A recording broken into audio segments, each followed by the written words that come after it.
Hello to all our listeners and our viewers. This is our fourth in a series of interviews with experts in the field of climate change and migration in Cyprus. Our aim is to inform as many young people of the interconnections between climate change and migration. These podcasts are created in the context of the project End Climate Change, Start Climate of Change by the University of Nicosia Research Foundation. Today's invited speaker is Ms. Klelia Vasilleiou, Environment Commissioner of the Republic of Cyprus. Klelia Vasilleiou was born in the village of Pelendri in Rhodos. From 2003 to 2009, Ms. Vasilleiou worked in various positions in the private sector. In 2009, she took over the position of director of the Rhodos Development Company until her appointment as deputy government spokesperson in 2018. In 2017, she was also appointed by the President of the Republic of Cyprus to oversee the Cyprus forest industries. During her time there, she successfully cooperated with council members and staff in stabilizing and securing the forest of the future of the organization during a critical juncture, marking a new era for the forest industries of Cyprus. At the Rhodos Development Company, Ms. Vasilleiou had the opportunity to work on a wide range of issues related to the role humans play in environmental sustainability. Setting as a priority the harmonious coexistence of humans and the environment, she participated in countless consultations, workshops, and conferences, both as an organizer and as a coordinator and participant.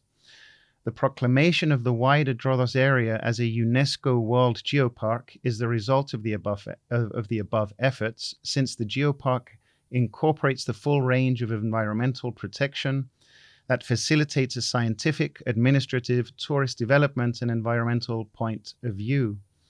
Ms. Commissioner, hello. It's a great pleasure and an honor to have you here with us today. Take time off your busy and hectic schedule. The pleasure is all mine. Thank you for the invitation. Can we start, Ms. Commissioner, with what your daily responsibilities are as an Environment Commissioner? I feel, not just because of the framework of these podcasts, that it is an increasingly crucial role that a state needs to have. It's crucial and challenging, I must say, because we have the duty to observe and consult the president and the ministers on what we should do in horizontal approach. We have several things in mind when we are talking about climate crisis. One of our targets is synergies. And allow me to say that within the last decades, there was this sense of dealing with the environment partially and doing things not in a holistic approach, but into efforts of planting trees or riding a bike. An environment, it's a holistic approach aiming to change our daily routines in every aspect of our lives, from the soil we cover or not, the rivers we protect, the biodiversity, that it's a term that got into our lives these last years in the effort to restore biodiversity. And we are now in a position to define and even account what is biodiversity in environmental economics, things that we didn't have any idea before, how crucial it was, the ecosystemic services that are provided from the planet every day to us, free, free of charge. And we never had the slightest idea how important that biodiversity was. So I think it's a challenging role in order to cooperate with government departments, the private sector, the citizens, in order to understand and explain the terms in a way that people understand. Are they understanding? It's all into those that they understand. I mean, it's what I say to universities and academia that we must change the way we talk to people. We cannot use scientific terms and expect a farmer or a kid to understand what we mean by scientific rules. We must tailor our ways into what they are capable of understanding and use their perspectives and learn how to talk to them, because they're the ones making the change. Yes, I agree completely. I feel also that you are quite suitable and ideal for this position because Hopefully I am. because of also where you were born, and you come from such a rich and diverse ecosystem that it could even be argued that you are highly connected or in sync even with the natural environment. And I wonder, it might sound like a curious question to ask, but I wonder whether people from urban settings have the same connection with nature. And could that also be a starting point to immerse ourselves with nature in order to start respecting nature more, in order to engage with nature, in order to therefore, lower our carbon footprint and so on and so forth? Is there something in that, do you think?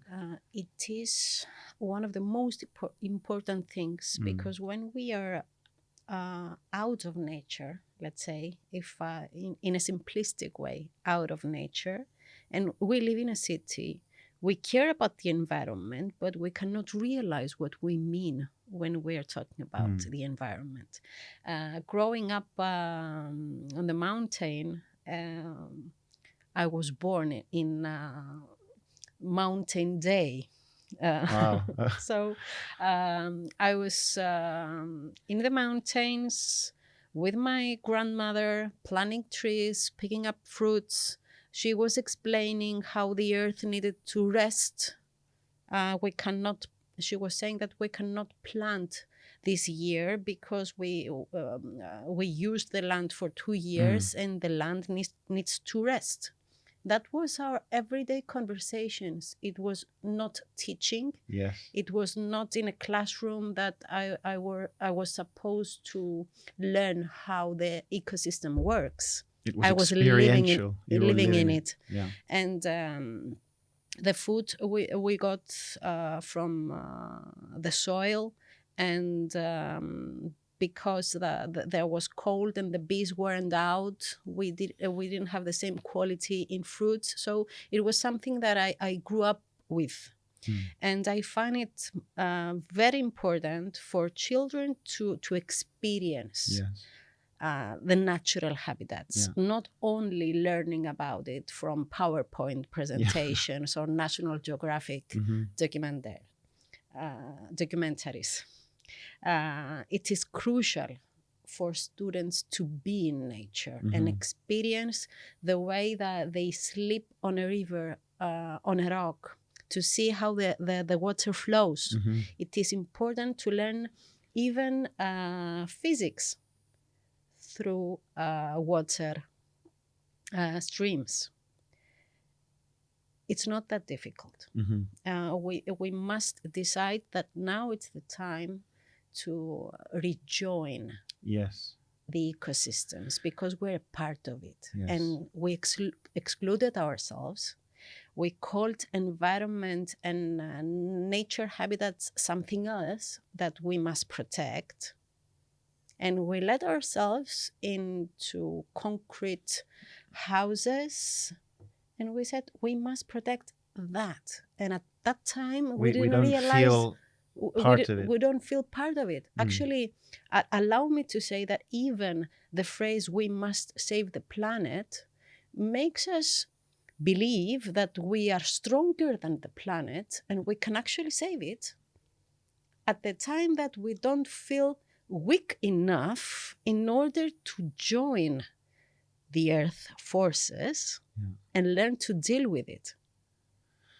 Yeah, that's incredibly interesting.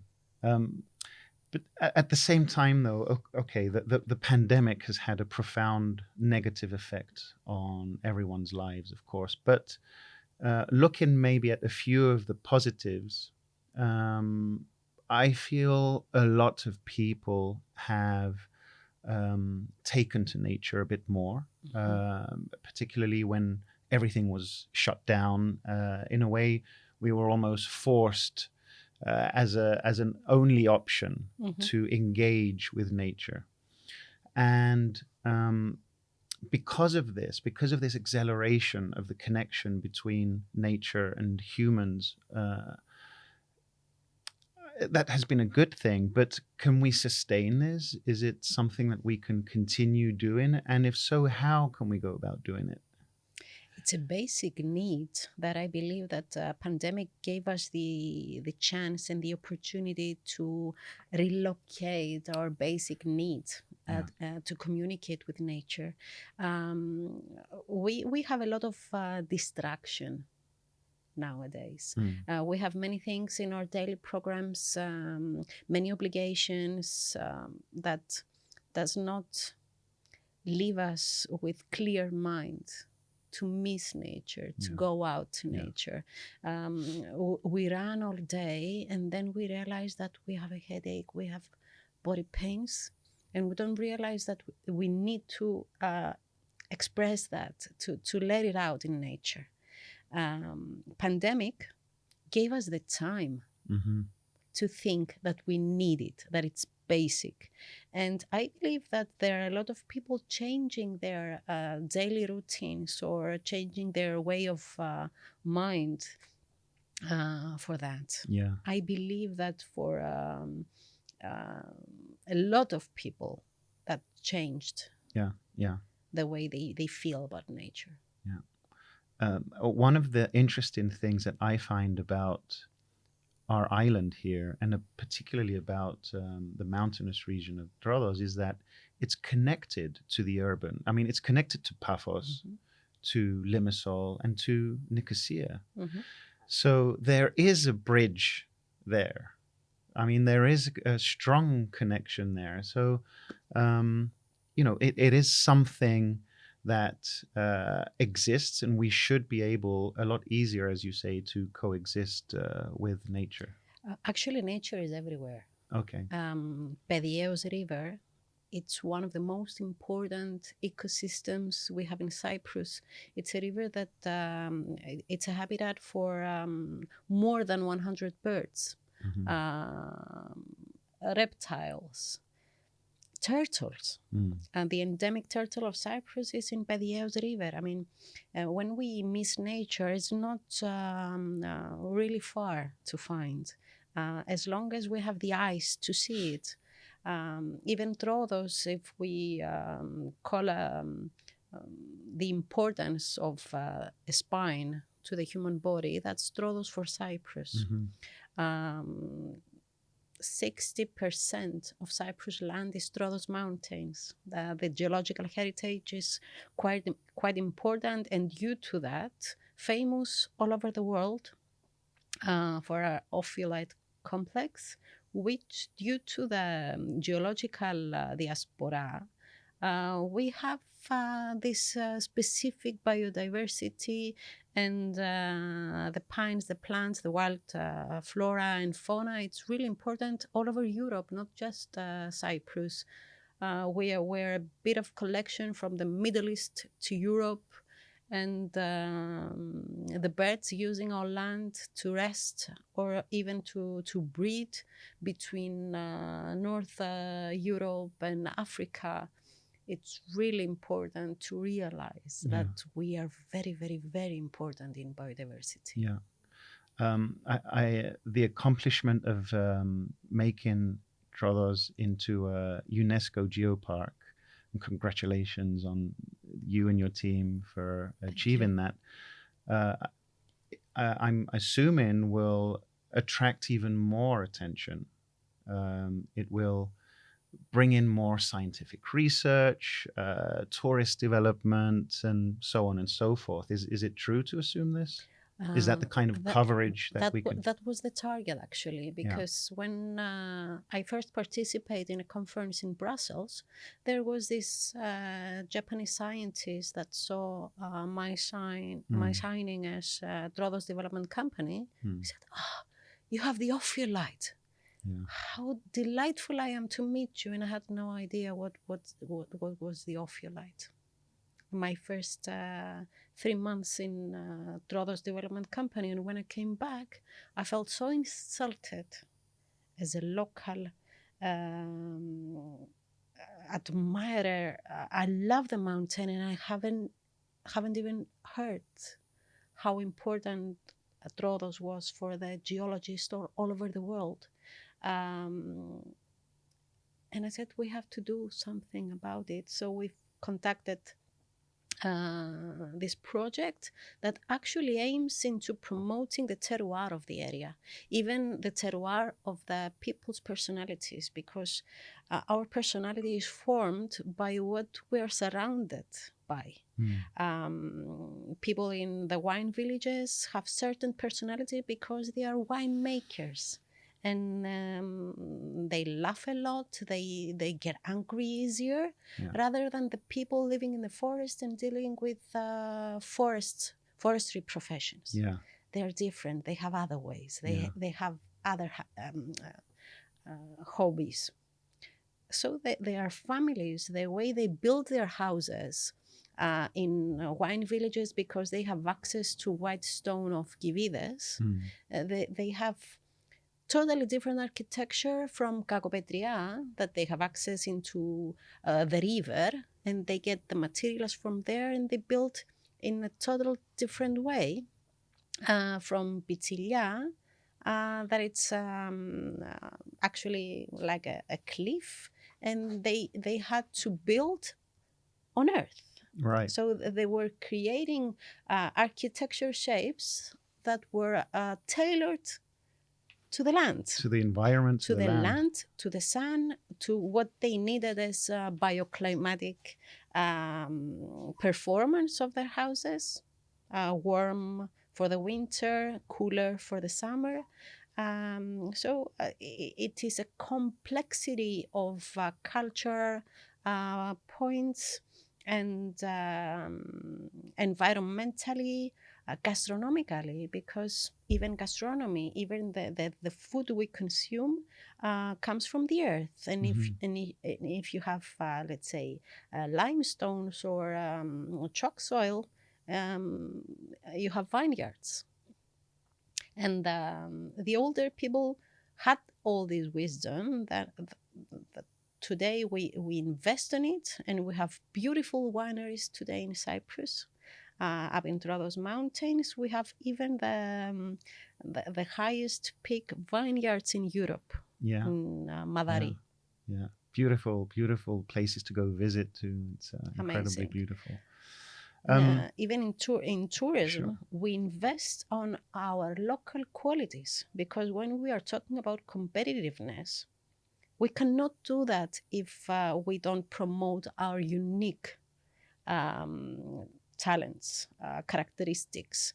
We when we have the sun and sea and a hotel all inclusive, yes, we are very much competitive to Malta, and the tourist 2 years later might not remember if he was in Cyprus or in Malta. He tries to remember, but if you give him the habitats of Cyprus, nature, local food, that's what they never will remember. forgets. It's an experience which is very unique. Exactly.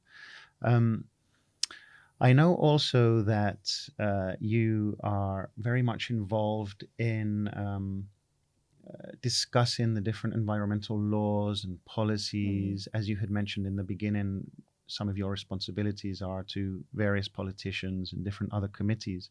What are the challenges there, and how can you align these policies with, for example, the sustainable goals, these 17 goals, etc. So, what issues do you face, and how are they aligned on a global context within our island? In Cyprus, we have 99 different environmental laws. And the problem is that the laws are separated into different government departments. And what we lack of is synergies between the different mechanisms into enforcing the environmental law. And these last 2 years, I've tried a lot to create these workshops and action groups with different people from different departments in order for them to realize what one department is dealing with and where they need help from another department, even the police, or what they actually need. Because most of the times we're shouting to people that they're not doing their job, and we never ask them, what do you need? Yeah. And when it needs to be reciprocal. I mean, there's a feedback loop. Of course. We are recipients, we are senders, we are receivers. There needs to be a discussion. A discussion, teamwork, team building activities, because we don't have that mentality in Cyprus, and I really feel that we should invest in team building activities, because we are a small island and we all must join our forces into this common target. How are they connected, these policies and these issues, with climate change more generally? And can we reverse some of the negative models that we are gradually studying and looking at? The other day we had here another guest, Xenia Loizidou, who gave us some quite alarming data regarding not just, of course, the island, but the Mediterranean as a whole. It's a hot zone, of course, as you know. And, that means extended periods of drought, rise in sea levels, and so on and so forth. Can this be reversed? What I can surely say is that we must try and we must do our best. It's not easy. And I would be naive if I say that we can reverse it. But we can do what we must in order to minimize the effects. We cannot change what's going to happen, but we can minimize it. I surely believe that we must do all we can. We must give our best self into eliminating what the consequences of the climate crisis will be. I mean, climate change has always been the rule of the planet. The planet is a living planet, and it changes. Climate change, it's within frame, but our actions turn it into a climate crisis. And there's not much things we can do, but we can do our best to eliminate the consequences, as I said before. Investing in the 17th goals of sustainable development, it's one of the things, and I'm truly glad that the Ministry of Finance have introduced these 17 goals into our budget, not only for the green projects, but for the whole budget of the country. Each part of the budget is evaluated on how many of the target involves or aims to involve. And it is important because we're changing and we are using these new tools.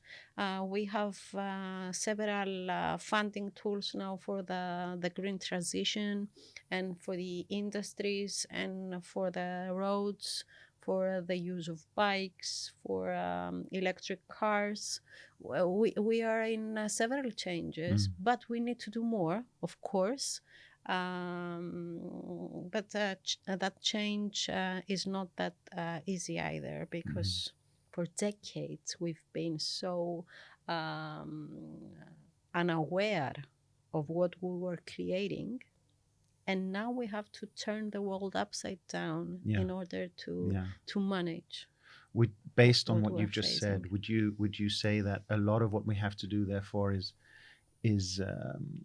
should be rather facilitated through climate literacy and through giving more, basically fill in the knowledge gap more in terms of that? Yes. It's understanding, as you say, before acting. We must stop being theoretical about it and start acting about it.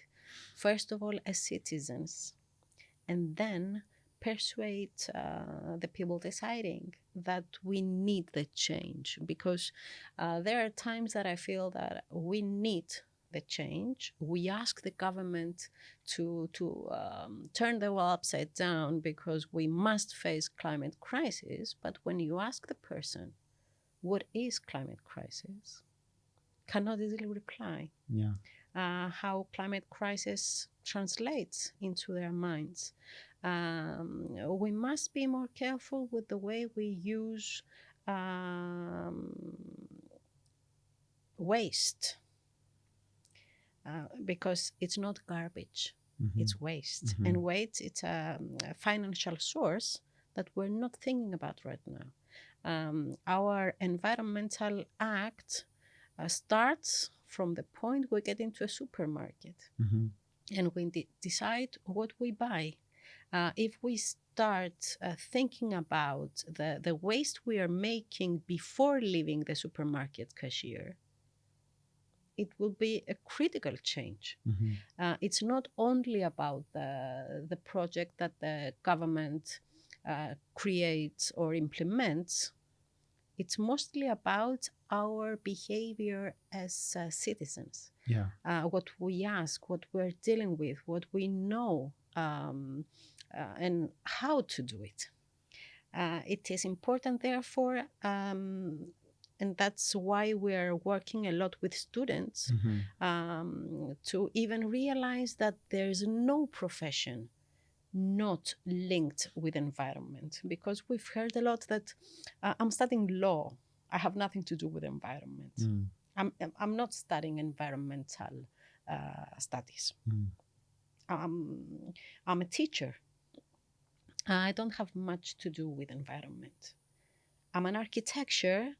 And environment, yes, it's a part of my profession, but not that linked to environmental studies. And how? The holistic approach is that the need to convince the last person on this island that they have a link to environment. Even if you are a gymnast, you have your own ways into, let's say, have bikes in your gym that produce energy to give back power. Use human power to create electricity. Can you do that? Yes, you can do that. Your architecture, use bioclimatic references, use proper materials. Be careful with what you produce as waste, as architecture. If you're making law, promote environmental law. Help people understand how they can claim their rights for the environment, because we have rights to clean air, to clean food, to clean water. You remind me of this interesting saying that often comes to mind. It's one thing to be ethical, and it's another thing to just follow the law, to abide by the law. Exactly. And I feel a lot of people are not being active in these areas, are not doing the right thing when it comes to protecting our climate, because it's not a law yet. When it becomes a law, I'll start recycling. I'll give you a very lame example. And what can we do therefore? I mean, how can we make without actually having to implement a law? How can we instill this, particularly, as you say, in younger audiences, because they are the majority of who are listening to these podcasts. So what messages can we give to our younger audiences with this? That the law actually changes nothing. Yeah. What changes what we live is ourselves. If we need the change, we must be the change. And we cannot not ask for anyone to do what we are not doing ourselves. So it's not a matter whether the law obligates me or not. We must realize that we are on a crucial point where we decide if we still want our existence as humanity on this planet. Because whether we like it, whether we don't, planet will go on. Indeed. Has no need for us. It has survived the dinosaurs. Indeed. Yeah. It's not threatened by us. What we must do is to protect humanity, because we are the ones in danger, not the planet. I think without maybe actually building upon these lines, we have created an interesting message here today, and that message is probably we as human beings need to coexist, not only coexist, but need to understand that we are part of our environment, our natural environment. Exactly. And in doing so, it will enrich our own intrinsic motivations to take more care of the planet, right?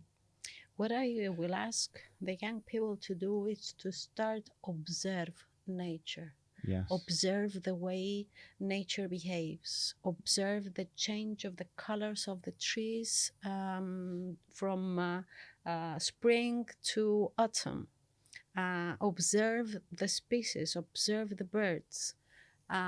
It's a nice way to realize how the ecosystem works and live the environment, not just marching about it, but actually experience it, protecting it, respecting it, but live it.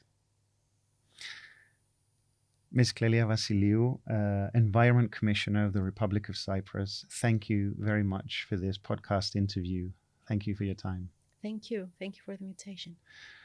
The aim of the project, End Climate Change, Start Climate of Change, is to raise awareness of young EU citizens and the critical understanding of migration caused by climate change, as it is considered one of the biggest challenges in the world.